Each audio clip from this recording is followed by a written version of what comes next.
Good morning, people. You are listening to the Notorious VIPs, Voices Inspiring Progress on Hawk Live Radio, the official radio station for Hillsborough College here in Tampa, Florida. We're your host. I'm Talon. Lynn. Jordan. And Prodigal. Welcome to the show. How was everybody's weekend?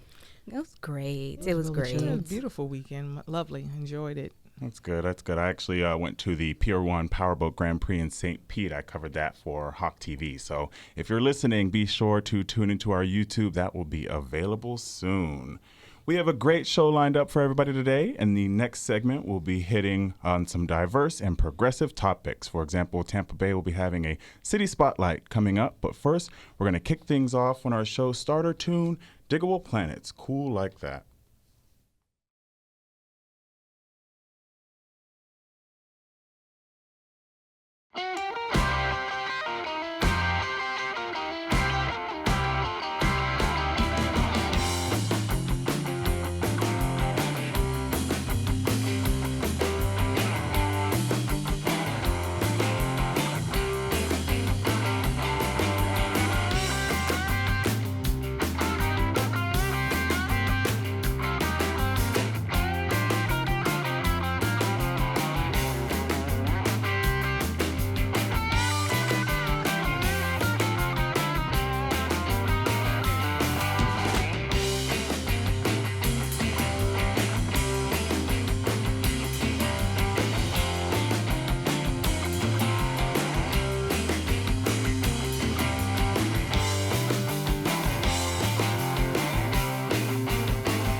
Alrighty, that was our show starter tune, Cool Like That by Diggable Planets. You're listening to the Notorious VIPs, Voices Inspiring Progress on Hawk Live Radio, the official radio station for Hillsborough College here in Tampa, Florida.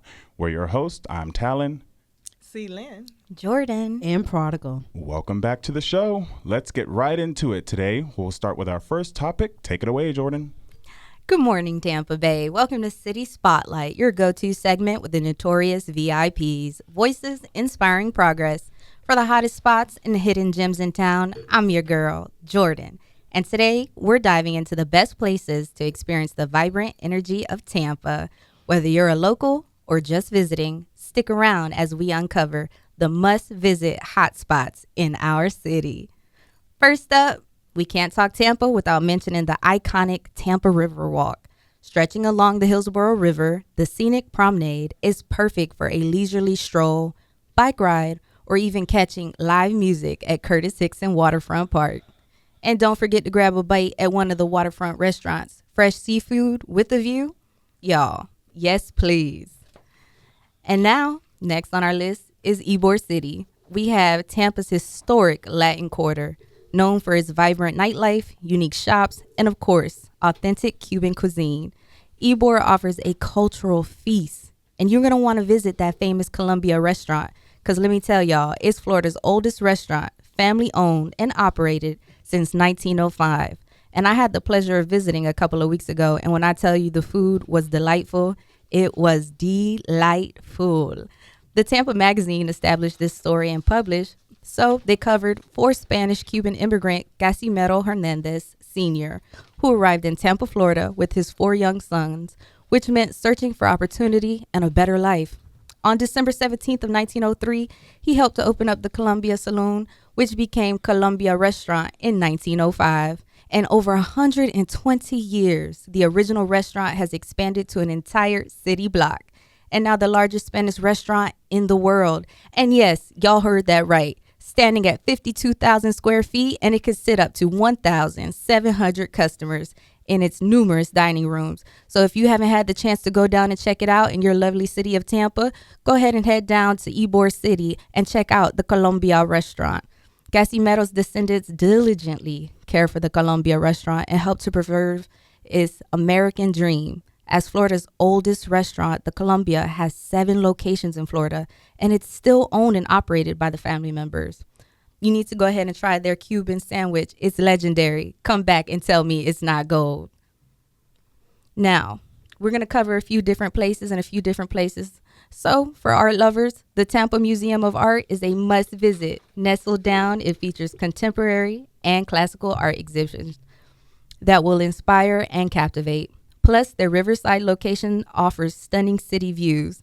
And if y'all haven't had the opportunity to, go ahead and take out one of their little water taxis, and you can view the downtown from the water, and it's an amazing view. Or if you're in the mood for outdoor adventures, head to Lettuce Lake Park. This urban oasis provides hiking trails, a boardwalk through wetlands, and fantastic birdwatching opportunities. And some of you might think birdwatching, but as you get a little older, you go to appreciate nature a little bit more in your older years. It's ideal for families and nature enthusiasts alike. Now, finally, my sports fans, you got to catch a game at Raymond James Stadium for the new International Arena. Previously, the Amalie Arena. Whether it's football, hockey, or the concert, the energy here is contagious. Now, I was down at the Amalie Arena a couple of weeks ago for one of their motorsport events. And let me just tell you something. If you're over the height of 6 foot, them seats are a little tight. So go ahead and keep that in mind, everybody. Now, that's our quick tour of Tampa's hotspots. Don't forget to follow us on social media for more insider tips and upcoming events. Thank you for tuning in to City Spotlight. I'm Jordan, reminding you to get out there and explore Tampa's vibrant heart. Until next time, stay curious and keep discovering. Coming up in the next segment, Prodigal is bringing you a taste of marriage and advice. All righty. Yep. Coming up in our next segment, Prodigal will be discussing the next segment, With This Ring, Maslow's hierarchy and its needs. But before we go, it's time to take another break with some more great music. Our next song we're going to play is Heart of a Woman by Summer Walker. We'll be right back.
Okay, that was Summer Walker, Heart of a Woman. Again, you're listening to the Notorious VIPs, Voices Inspiring Progress on Hawk Radio, the official radio station for Hillsborough College here in Tampa, Florida. We're your host. I'm Talon. See Lynn. Jordan. And Prodigal. Prodigal, take it away. Good morning, everybody. I'm your girl, Prodigal, and today's topic is called With This Ring, How Long Should You Date Before Getting Engaged? Before I start, I have a quote to share. A great marriage is not something that just happens. It's something that must be created. Fawn Weaver. With that being said, let's chop it up. So, according to the article, How Long Should You Date Before Getting Engaged by the Knot.com, Chappelle Johnson surveyed nearly 8,000 recently engaged couples, and 33 agreed 2 years or less. Like the quote says, it's something that must be created. You make memories, you create bonds, and those bonds flourish into a relationship. So to me, with love comes time, but some people are very strict when it comes to the ring to the point where it overrides the connection. So personally, I agree with the survey. It shouldn't take a long time to determine whether or not you want to get married. You will know when the time is right, but you will also know if it's too early or if it's too late. So I want to play a little devil's advocate. So what if the proposal was rushed? Would you stay to learn more about that person, or would you stay single because you don't want to start over? Celine, what's your thoughts?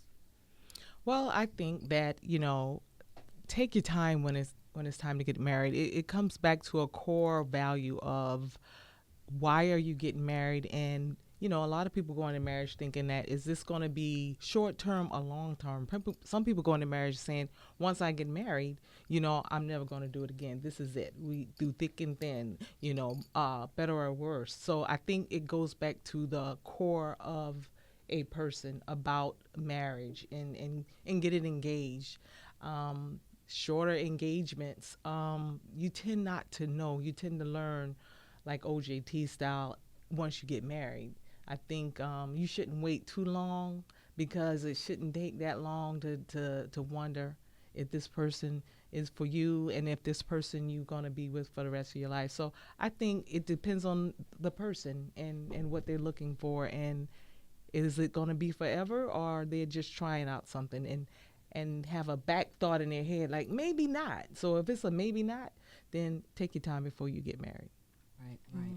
And then I also remember when Tyler Perry said you also want to learn everybody's 4 seasons, meaning everyone's different emotions. You need to see a person when they're sad, when they're angry, when they're under anxiety. My friend even said, like, go into the escape rooms and see when they're under pressure. You have to see everybody's 4 seasons of emotion. So I agree with that. Yeah, absolutely.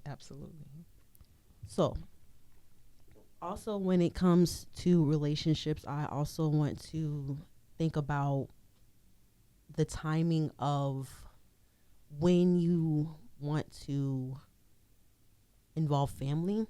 I had to think about that because even in my relationships, you have to think when you want to involve your family as well as the other ones, because if they do not click and mesh, it's going to boil over. So me personally, yes. Like you said, take your time whether you want to decide whether it's short stayed or long stayed. So, with that being said, we will be coming up in the next segment and we'll be taking you down Poetry Lane with Maya Angelou. But before we get back to the break, I want to just ask one more question for y'all.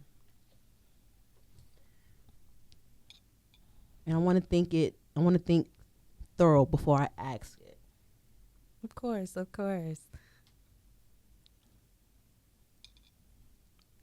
Just to touch in on that family point, as you're getting your thoughts. Mm-hmm. I think that one thing about family is you can tell your family things, but family don't ever forget. They don't forgive or forget. So you have to be careful what you take to your family, because they love you. And if they see you hurt and that person has hurt you, they tend not to let it go. Now, the next day, you and your boo might be back together happy and they still side-eyeing. So I think it's best to keep as much as you can in your home, in your relationship, and seek outside advice. I 100% agree with you there, C. Lynn. Just speaking from personal experience, I've definitely been in that back boat before, having to deal with families' responses, especially when you go to someone to confide in something. And that's why you have to take great caution in those aspects. But being in the current relationship that I am now, I've learned to go ahead and keep what I have in my household between me and my boo. And it seems to be working well that way. And you only share the positives with the family. And it's not to keep things not transparent, but it's also to show that there's a strong household. And what happens in the home, I know it's an old saying, should stay in the home. Right. And that's just for the positive and for the bad sometimes. Obviously, not speaking on anything astronomical here. But this is what it means to be in a relationship now. And I think a lot of individuals don't have that anymore. You know, Right. things are so fast paced. Something you spoke on earlier, Prodigal, about what's the right time to get with somebody and when to get married and things of those nature. It really shouldn't take too long, but it shouldn't be too fast either. So everybody's good question is, what's that sweet spot? Yeah, Right. absolutely. And I think that takes time for everyone. Right. What's your thoughts? I'm actually coming out of a long-term relationship here, so I definitely agree with the keeping things in the household and not necessarily sharing the negative, but being transparent and knowing who it is in your family you can kind of confide in and share those details with, because it's always good to have somebody in your corner, especially regarding your relationship, because not every relationship is perfect, and whether it be your therapist or your sister who you're really close with, I think keeping somebody in that corner to keep things transparent and also be a guide, because relationships aren't perfect, people aren't perfect, but we can always kind of be in a boat together, but separate, if that makes sense. Yes, and after me, I've been married for 23 years now, and so definitely you have that one confidant, that no judgment zone that you can share and tell just about anything to. But I'm a firm believer that keeping things close to the vest as much as possible and seeking outside, like a true person, a true confidant that truly loves you and want the best for you, is always the best way to go. So you don't ever have to worry about hearing it or feeling it again from them. Absolutely.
This is C. Lynn, and I am here to discuss with everyone today. I'm all about motivation. I love talking about motivational topics, and this include influential people of motivational topics.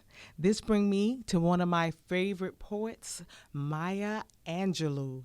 And I know we've all heard, but I'm just, for the ones who haven't heard of her, I'm just going to do a little small snippet of who she was and the motivation she brought, especially to women.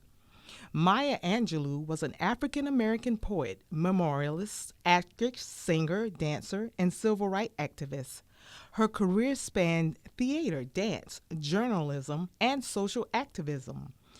Angelou's first autobiography, I Know Why the Caged Bird Sings, became her bestseller in 1970 and was nominated for a National Book Award. Her writing offered powerful insights into the lives of black women in the 20th century. Maya Angelou died on May 28, 2014. She was 86 years old, and it seems like it was yesterday because she has been such a powerful force in this realm, and just her talents just goes everywhere. She was a renaissance woman on so many levels, and I've personally been inspired by her story, and I like motivating and uplifting people. She has done the same thing, and inspiring others to reach beyond damaging stereotypes. So, I just, every time I see her, every time I've heard any of her poems, they were so deep and thought provoking. And so I was just like, let me find some things about her that I did not know. So some fun facts, about her. She was a mute for nearly 6 years. And after experiencing trauma at a young age, Maya Angelou stopped speaking for almost 6 years. And during that time, she developed a deep love for reading literature, and later influenced in her writing style. So that was something I didn't know, that she was that way. She struggled with that. And so it just added to her powerful way of speaking and writing, and because she had to live in her thoughts a lot. You know what I mean? When somebody's mute, they mentally, compartment everything. And so she was able to pull that out when she did start speaking and in her writings. She was, of course, everybody knows she was a multi-talented artist. She was a singer, a dancer, an actor. She even appeared in on Broadway shows.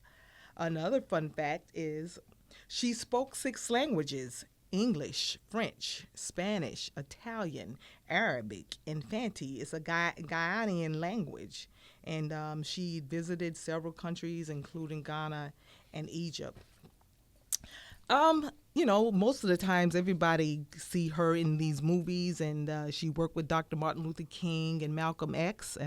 She was deeply involved in the civil rights movement. And one of the things that it wasn't surprising, but it was like she received over her life 50 honorary degrees. And it recognized her for contributions to literature, humanity. And she was awarded dozens from universities around the world. Wow, I can keep going. I mean, she was the first black woman to write a screenplay for a major film. Maya Angelou wrote the screenplay for Georgia, Georgia in 1972. And she was the first. It was the first to be produced by a black woman.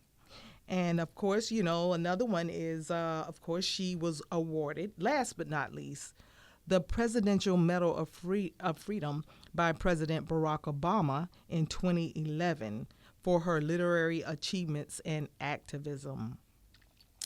So I just can go on and on about her and the things that she has contributed to this world of poetry and literature and writing and being such a force on the scene.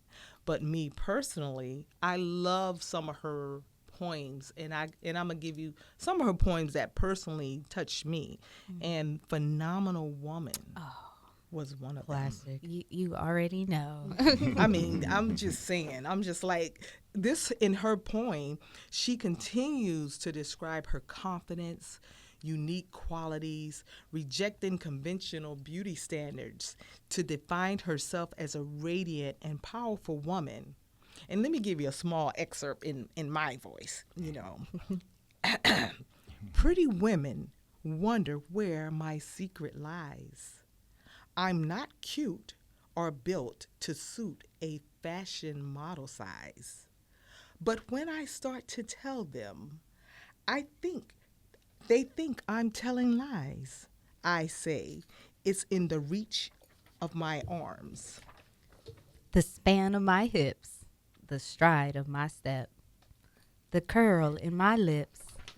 I'm a woman, phenomenally. Phenomenal woman. That's That's me. me. Hey. Hey, okay, okay. Okay, so what do y'all think about that poem in general? I absolutely love that poem because it speaks to woman in a different sense. It's one of the very first times of showing women how to not only appreciate themselves but to appreciate women as a whole. And phenomenal woman, it empowers, it strengthens, it teaches self-respect, self-love, and it speaks on so many aspects that it can't help but be loved. Right. Okay, I totally agree. What do you think? And to piggyback off of what she said, as far as self love, it basically embodies everything that as a woman we should look at. It's not about our thighs and our hips and what we wear. It's our beauties and brains and basically just the build of a woman. We the best. Absolutely. I think when we think of ourselves, we have to think of ourselves as phenomenal. Mm-hmm. And you have to keep telling yourself attitude is everything. Right. And regardless of what you feel, and I think, back when my mother would tell me, no matter what you're going through, you always get up in the morning and you put your best on because that's what the world sees. And when you don't inspire yourself that way and think you're phenomenal, you're going to come out any way you feel, which is okay too. There's nothing wrong with being who you are, but it's what comes out of you when you talk, when you speak, when you walk, and that breeds phenomenal woman. And I think that's what she was trying to express to women in general. Another one, which is one of my favorites also, was Still I Rise. And I think that is one of the most, powerful motivators that you can sit down and tell yourself, male or female, it doesn't matter. And it was an assertion of human resilience, self-love, and this is how Maya seen it. The dignity of turning suffering into a source of power and affirming a continuous spirit of renewal and hope. And of course, I'm going to do my little voice 1-2 on that poem. It says, does my sassiness upset you? Why are you beset with gloom? 'Cause I walk like I've got oil wells pumping in my living room. You may shoot me with your words. You may cut me with your eyes. You may kill me with your hatefulness, but still, like air, I'll rise. How powerful is that to just motivate yourself? Basically, what I feel is no matter what you're going through, you got to believe you will overcome and live up and do better and learn and grow. So just keep that motivating feeling of I'll rise, and you will. You are what you speak, you will. Mm-hmm. So those are what do y'all think about that, Talon? What do you think about that poem? I love it. It's just so motivating, and it's a way to kind of just pick yourself up when you're down and a way to even pick other people up when you're down. But I'm actually going to quote another one of my favorites by her, and it actually kind of touches for me personally with as we're in September and Suicide Prevention Month. We may encounter many defeats, but we must not be defeated.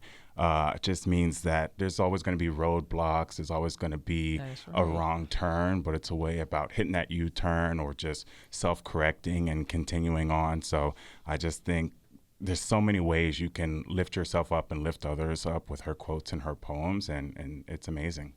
Oh, absolutely. I know that a lot of people, she has done a lot of TV roles, just transitioning from her poems. She's done movies like Down in the Delta, Poetic Justice, How to Make an American Quilt, Medea's Family Reunion, Georgia, Roots. She actually was in Roots. And yeah, I know, right? Yeah, that one I didn't know about that one. Yeah. Learning something every day. Yeah, Sister. And of course, she did a documentary on the poem Still I Rise, which is a feature-length documentary of her life and her other notable appearances. So I hope you guys, enjoyed hearing about her and just learning more about her. If you want to take the time to go out there and look her up and see some of the movies, actually get to watch some of the movies, you can see how inspiring just her tone and her voice and how she projected things that she wanted people to know from her. So, I mean, the questions to some of my co-hosts here, what are your favorite Maya Angelou memories, either poems or movies? And did you learn anything new about her today? I definitely learned some new things, but I'll touch base on when you mentioned the Tyler Perry movie, Medea's Family Reunion. That moment in that movie is so powerful. Yes, it It was. resonates Yes. with me all the time. Yes. Sometimes I find myself quoting it just randomly, so it's super powerful. Okay. All right.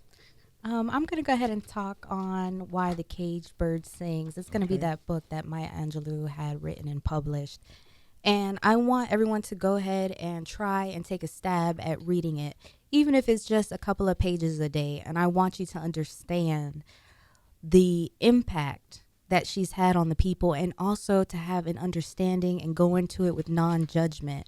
Miss Angelou had a very rough life, and a lot of people do, It's one of those things that time will tell, and it really just shows you the the self-rising up that she had to go. You'll truly understand some of her work, such as her poem, I'll Rise, because the things that she goes through in that book, I'm not going to be a spoiler alert for you guys.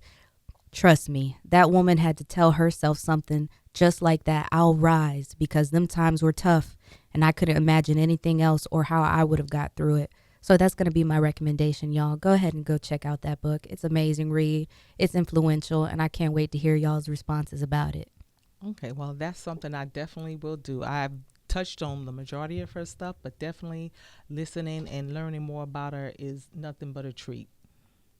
Awesome. All right. Again, you're listening to the Notorious VIPs, Voices Inspiring Progress on Hawk Radio, the official radio station for Hillsborough College here in Tampa, Florida.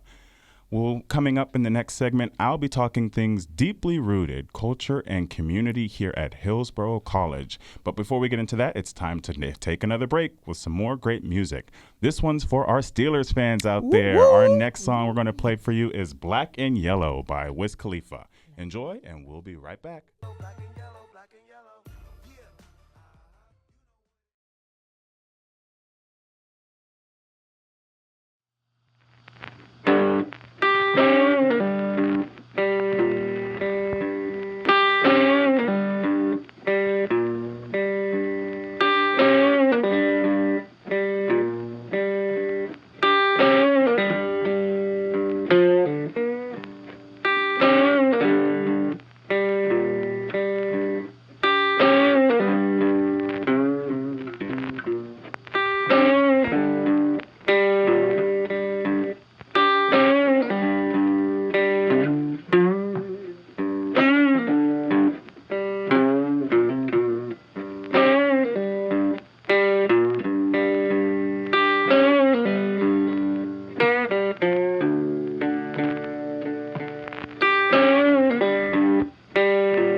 Steelers fans, how about that win? Again, you're listening to the Notorious VIPs, Voices Inspiring Progress on Hawk Radio, the official radio station for Hillsborough College here in Tampa, Florida.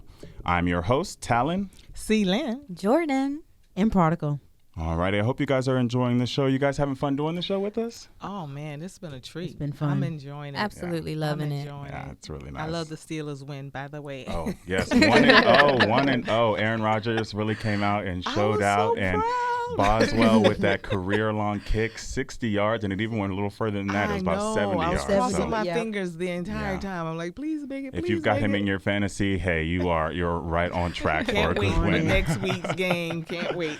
All righty, I'll jump right into Deeply Rooted, all things culture and community here at Hillsborough College. Hello. I'm your host, Talon, and we are going to jump right into our weekly campus calendar. For those of you who do not check your email, Mr. David Miller from our community relations team sends out a weekly calendar. It's a great resource in helping students stay engaged with campus life, and it's always a good thing to know what's going on.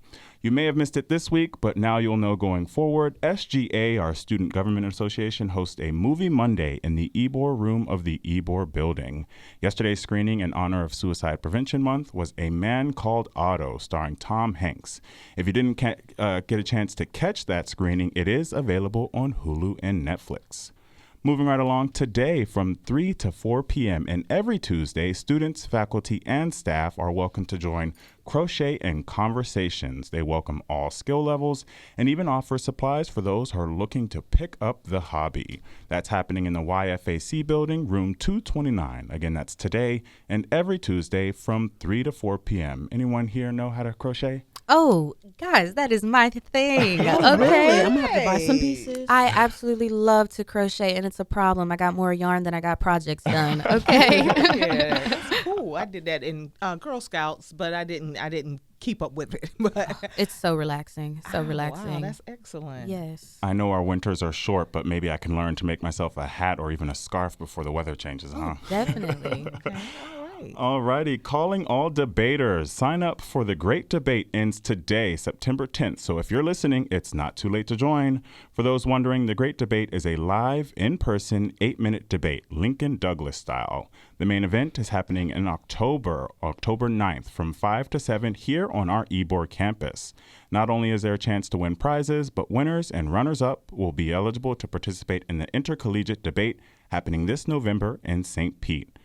I'll be sure to keep you updated on those details once available. If you like to argue, this is for you. Well, this week is really stacked, so I hope you guys are writing all this stuff down, or check your email for the weekly calendar where you can find everything I'm mentioning today and more. Continuing right along, this Thursday, it's SGA Connection Day. It's your chance to make connections with the services offered by the Student Government Association, clubs, departments, interest groups, and others while enjoying activities and refreshments. Check that out in the Ebor Courtyard from 11 to 3 p.m. SGA events never disappoint. I know I'm still using all the fun stuff I got during WOW Week and all the snacks they had. Anytime there's refreshments, you know I'll be there. Yes, I know they normally do like a little outing over there in the food court. Have little vendors and little free trinkets, and so I do enjoy getting a free meal sometimes when I walk over there. Yeah, absolutely. Yeah, I love how they take care of the students. Saved us this morning, too. They provide SD cards and all kinds of things you might happen to need, and you guys need to go check out the SGA. They're here for you, so go ahead and let them give back. Absolutely. That's right. And lastly, for this week, this Friday, we've got Haiku Hillsborough, a fun poetry and theater workshop with the opportunity to perform. That's this Friday, the 12th, in the YPAB building in the Studio Theater. The performance segment is on a first-come, first-served basis, so don't be late if you want your talents to be featured. And before I wrap this up, since our show airs on Tuesdays, I'll try to keep you guys informed on what's happening in the following Monday. So with that being said, again, our wonderful SGA is kicking off Hispanic Heritage Month with some fun. Celebrate the historical and diverse culture with music, activities, and more. That is also in the courtyard, the Ebor Courtyard, from 11 a.m. to 3 p.m. this upcoming Monday, September 15th. Maybe they'll have some food. Well, it's actually one of my favorite cuisines. So SJ, if you're listening, maybe y'all can find a food truck or a restaurant to come out so we can immerse ourselves in the culture just that much more with some good eats. That is all for this week's Deeply Rooted, all things culture and community here at Hillsborough College and in your neighborhood. We're going to take a quick music break, but when we come back, we'll have the chat where all of our hosts get together to discuss some interesting topics. You're listening to the Notorious VIPs, Voices Inspiring Progress. We'll be right back.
That is our show's theme, Cool Like That by Digital Planets. You're listening to the Notorious VIPs, Voices Inspiring Progress on Hawk Radio, the official radio station for Hillsborough College here in Tampa, Florida. Again, I'm your host, Talon. C-Lynn. Jordan. And Prodigal. Again, I hope you guys are enjoying the show. For our last segment today, we've got the chat where we'll all chime in and talk all things topic-wise. So I'll let you take it away, C-Lynn. Well, one of my thought-provoking topics is one of these things that how do you deal with conflict? I know we all struggle with conflict. If you're human, you're going to have conflict. So my thing is to just talk to you guys and get y'all opinions on how you deal with it, because a lot of people out there struggle with dealing with conflict. And my view on it is, you know, when I was in the military, I had to deal with a lot of conflict resolution. It was just constant. It was constant. So the best thing that I could say is there's a lot of, if somebody's got conflict, you got to just clear out the emotions. I think that's the first thing. I struggle with that. If you get the emotions, the heightened, the feelings out of it, you can get to the root of the problem. And so mainly what I tried to do was like, okay, if I had two situations going on and everybody's hot, I'd try to separate. Well, you come in the office and you come in the office and you talk to me, and we'll sit down and we're like, okay, tell me, let's get to the core of the problem, the premise, the actual core of the problem. No emotions. If you get the business cleared, you can smooth over the feelings later. And then, because everybody want the end goal for whatever they're trying to achieve to be done. So once you can get through the feelings and emotions out of it and get to what the real problem is, that's how I choose to deal with conflict. It worked well. I'm not saying it's perfect, but it definitely kind of worked well with the majority of situations I've experienced. I'm going to go ahead and have to agree with you that, Lynn, because my time in the military as well, I've had to have conflict resolution.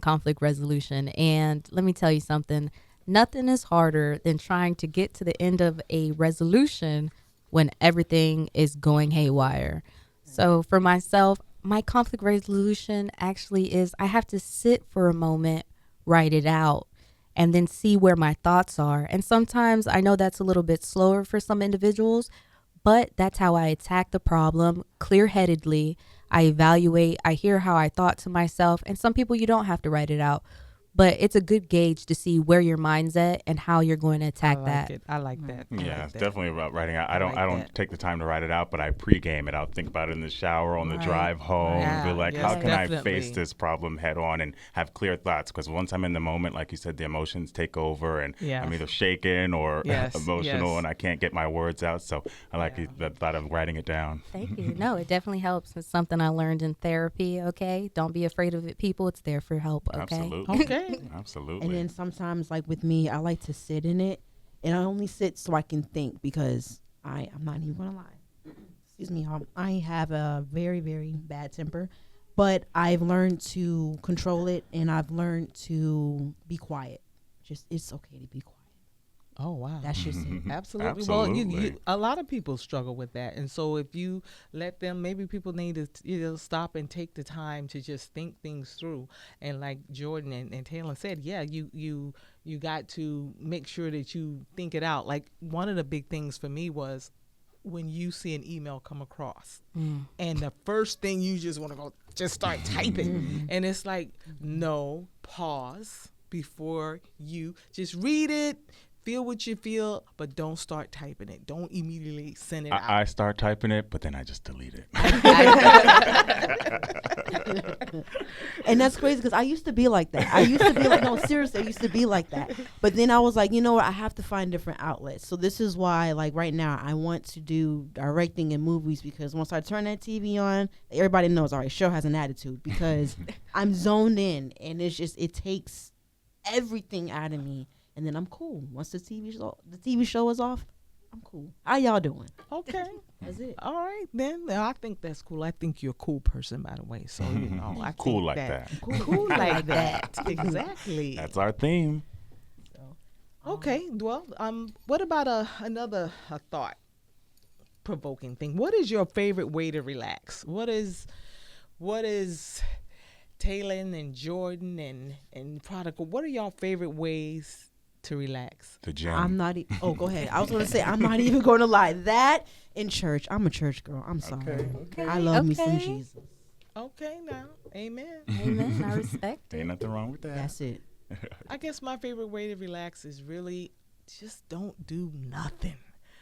Don't crowd your mind with tasks. Yeah. You know, just say, you know what, today I'm not going to do anything. I am just going to relax. If I want to sleep, I'm going to sleep. If I want to watch television, I'll watch television. I just need to decompress. And I think a lot that keeps us tense is task. I got to do this. I got to do this. I got to go there. I got to do this. I just say stop. Today or this afternoon, I'm not doing anything. And it's okay. You know, that's something I actually fight with. It's because my mind is always in go mode. I think if I'm supposed to relax, it's only supposed to be for like 10, 15 minutes. And if I didn't do anything productive that day, I'm struggling with myself. I'm like, you're slacking. You're not getting anything done. And so I've learned to go ahead and take a moment, pick up some hobbies. You know, I go to the gym. I crochet now. I go for long walks with my little dog. No, I take that back. She can't walk that long. But a couple minutes a day, you know, something to go ahead and clear my mind and put my phone down. Do not touch that cell phone. Yeah. Right. Oh, absolutely. That's a whole nother topic. Alrighty, so that will wrap up our show today. I want to thank you all for listening. I want to thank my co-host, absolutely. And if you're listening in the future, thank you for your time. I hope you enjoyed today's show and our time together. Again, you're listening to the Notorious VIPs, Voices Inspiring Progress, with myself, Talon. See, Lynn. Jordan. And Prodigal. Every Tuesday from 11 a.m. to 12 noon, bringing you a variety of topics, uplifting vibes, and motivation to your day. Next week, we'll be diving back into the HCC weekly calendar, movies and sitcoms, women in the military, and mental health for working individuals.